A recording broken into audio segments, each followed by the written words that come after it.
Hello काय तर आपण आज झटपटी आणि चटपटी नाश्ता बघणार आहोत आणि ते पण फक्त घरातल्या सामानांमध्ये.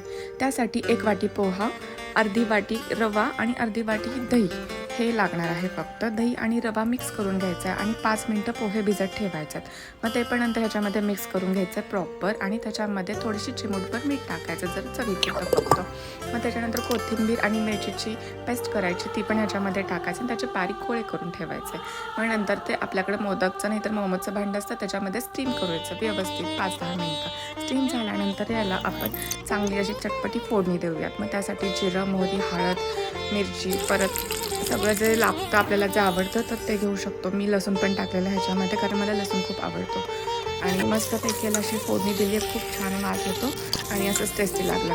आणि यासोबत पुदिना आणि खोबऱ्याची चटणी केलेली आहे आणि त्याच्यामध्ये मी पपईच्या बियांची पावडर टाकलेली कारण ती हेल्दी असते खूप. तुम्ही पण ट्राय करून बघा. मला तर खूप जास्त आवडला हा नाश्ता.